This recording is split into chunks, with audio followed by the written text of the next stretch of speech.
Hello everyone, আসসালামু আলাইকুম। কেমন আছেন সবাই? আমি তো আলহামদুলিল্লাহ ভালো আছি। আই হোপ আপনারা সবাই ভালো আছেন। তো আমাদের বাসার পাশে নতুন একটা লাইভ বেকারির শপ হয়েছে, তো সেটা থেকে নিয়ে আসা হইলো। এর আগে হচ্ছে আমরা দূর থেকে এনে খাইতাম। আর লাইভ বেকারির পাউরুটি বা কেক এগুলো খুবই মজা, একদম সুন্দর বাটারের একটা ফ্লেভার থাকে। আর হচ্ছে এত সফট, মুখে দিলে মিলায়া যায়। তো সেটাই আর কি, সকালের নাস্তাটা ওভাবে করে নিছি। তো তারপর হচ্ছে বাইরে প্রচণ্ড পরিমাণে বৃষ্টি। প্রচণ্ড পরিমাণ বৃষ্টি বলতে একদম ঝড় হচ্ছে না, বাট হচ্ছে সারাদিন ধরেই টুপটাপ বৃষ্টি হয়ে যাচ্ছে।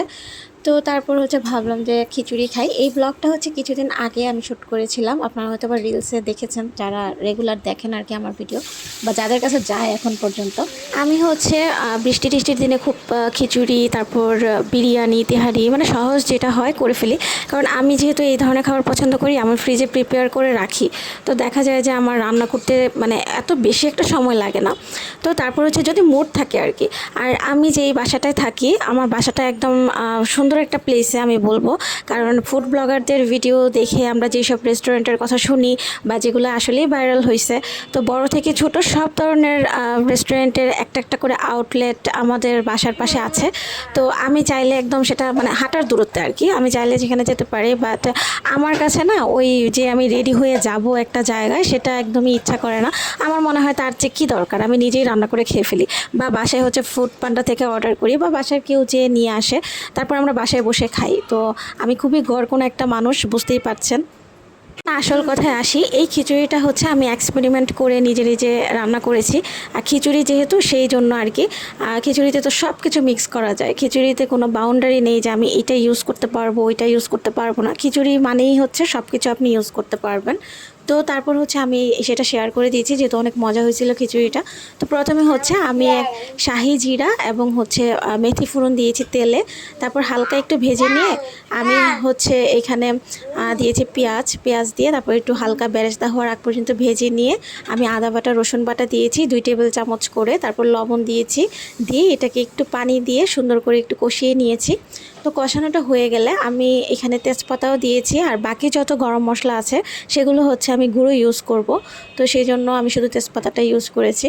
তো তারপর এখানে দেখতে পাচ্ছেন আমি এখানে 3 ধরনের বাদাম নিয়েছি, কাজু বাদাম, কাঠবাদাম এবং আমরা যে নর্মাল চীনা বাদাম খাই বাসায়, সেই চীনা বাদামটা এখানে আমি একদম পাউডার করে দিয়ে নিয়ে আধ ভাঙা করে দিয়েছি। আর সাথে হচ্ছে হাফ চা চামচ পরিমাণ গোলমরিচ পাউডার দিয়েছি। তো একসাথে দিয়ে আমি একটু কষিয়ে নিয়ে তারপর আমি দিয়ে দিয়েছি জিরার গুঁড়া 1 চা চামচ পরিমাণ, ধনিয়ার গুঁড়া 1 চা চামচ পরিমাণ, হলুদের গুঁড়া, মরিচের গুঁড়া, মানে আমরা যা যা খাই আর কি সব কিছুই দিলাম।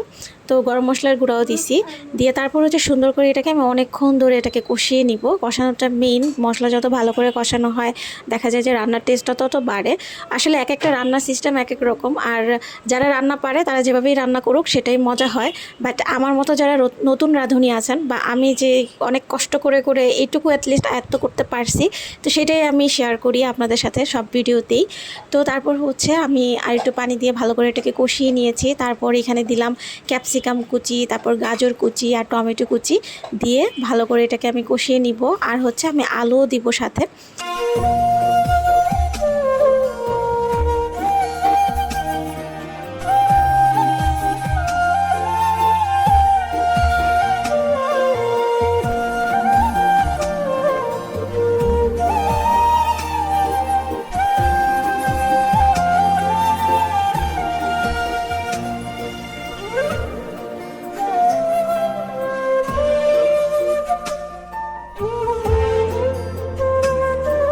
এখন এটাকে আমি ঢেকে ঢেকে 10 মিনিটের মতো কষিয়ে নিব। কারণ হচ্ছে তারপর আমি চাল আর ডাল ইউজ করব। ডালটাও এই পর্যায়ে দিয়ে কষানো যায়, বাট আজকে হচ্ছে আমি চাল আর ডাল একসাথে করে ধুয়ে ফেলছি। তো এখন তো আর আলাদা করে দেওয়া সম্ভব না, তো সেই জন্য প্রবলেম নাই, এটাতেও আলাদা রকমের একটা টেস্ট আসে।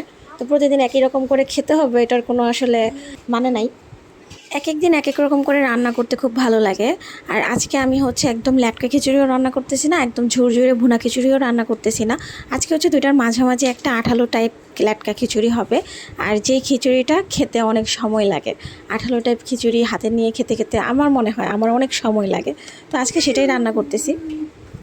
চালটা দিয়ে ভালো করে কষিয়ে তারপর আমি পানি দিয়ে নর্মালি রান্না করে নিব। বৃষ্টির দিন দেখলে আমার মনে হয় যে এটা ওটা খাইতেই থাকি, বাট রান্না করে সেটা নিজে খাওয়াটা এটা টাইম লাগে, তখন দেখা যায় যে অনেক সময় খাওয়ার ইচ্ছাটা মরে যায়। তো যাই হোক, নিজে নিজে করি আর নিজের রান্নাটা হচ্ছে খেতে ভালো লাগে আমার। আর দেখা যায় যে মাঝে মাঝে চিন্তা করি ডায়েট করব, কিন্তু রান্নাবান্না করতে গেলে সেই তেল মশলাযুক্ত খাবার হয়ে যায়, বা ডায়েট সেটা আর হয় না। আর আমার ওয়েট অত বেশি একটা লাফ দিয়ে বেড়ে যায় না, কারণ হচ্ছে আমি মিষ্টি জাতীয় জিনিস তেমন একটা খাই না বলতে গেলে। আমি ডেজার্টও খাই না, আমি খুব কম, অনেক দিন পর পর হয়তো বা একটু খাই, সেটা শখের বসে বা দেখে সাথে সাথে খেতে মনে যায় তখন ওভাবে একটু খেয়ে নেই, 1 কামড় 2 কামড়, বাট ওরকম করে খাই না। যার কারণে দেখা যায় যে তেল মশলাযুক্ত খাবারের কারণে যে ওয়েট বাড়া সেটা আমার একটু কমই বাড়ে। আসলে সব সময় যে ডায়েট মেনে চলতেই হবে এরকম কোনো কথা না, যে আমার মতো যারা আছেন, যারা রুটিন ফলো করতে পারেন না, নিয়ম মতো চলতে পারেন না, মানে এটা হয়ই না, মানে আমার জিনেই মনে হয় সেটা নাই যে আমি নিয়ম মাফিক চলবো, কোনো ডায়েট ফলো করব, তো সেটা হয় না। আমি হচ্ছে কি করি, আমি প্রত্যেকটা জিনিস আমি এটা খেয়াল রাখি যে আমাদের প্রত্যেকটা খাবার, আমাদের প্রত্যেকটা এই যে একটা নির্দিষ্ট মাত্রা রয়েছে খাবারটা গ্রহণ করার, এবং চারটা হচ্ছে এরকম যে আমরা ডিম, সপ্তাহে ডিম কতটুকু খেতে পারবো আমাদের বয়স অনুসারে, আমরা হচ্ছে দুধ কতটুকু খেতে পারবো, আমরা হচ্ছে রাইস বা কার্বোহাইড্রেট আমরা কতটুকু খেতে পারবো।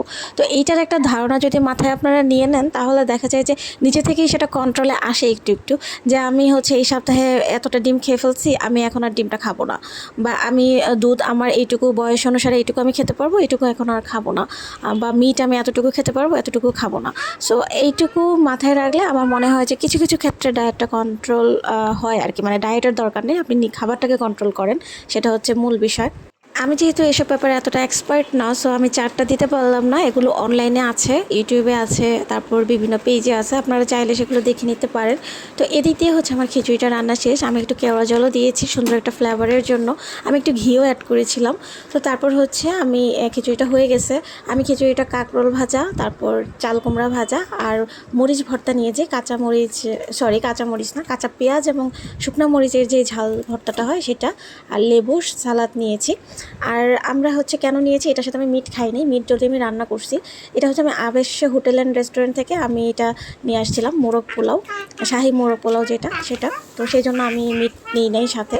তো তারপর হচ্ছে এখানে আমি গরুর মাংসটা রান্না করব। গরুর মাংস হচ্ছে এখানে আমি সবসময় কষিয়ে রান্না করি না, মাখিয়ে রান্না করি।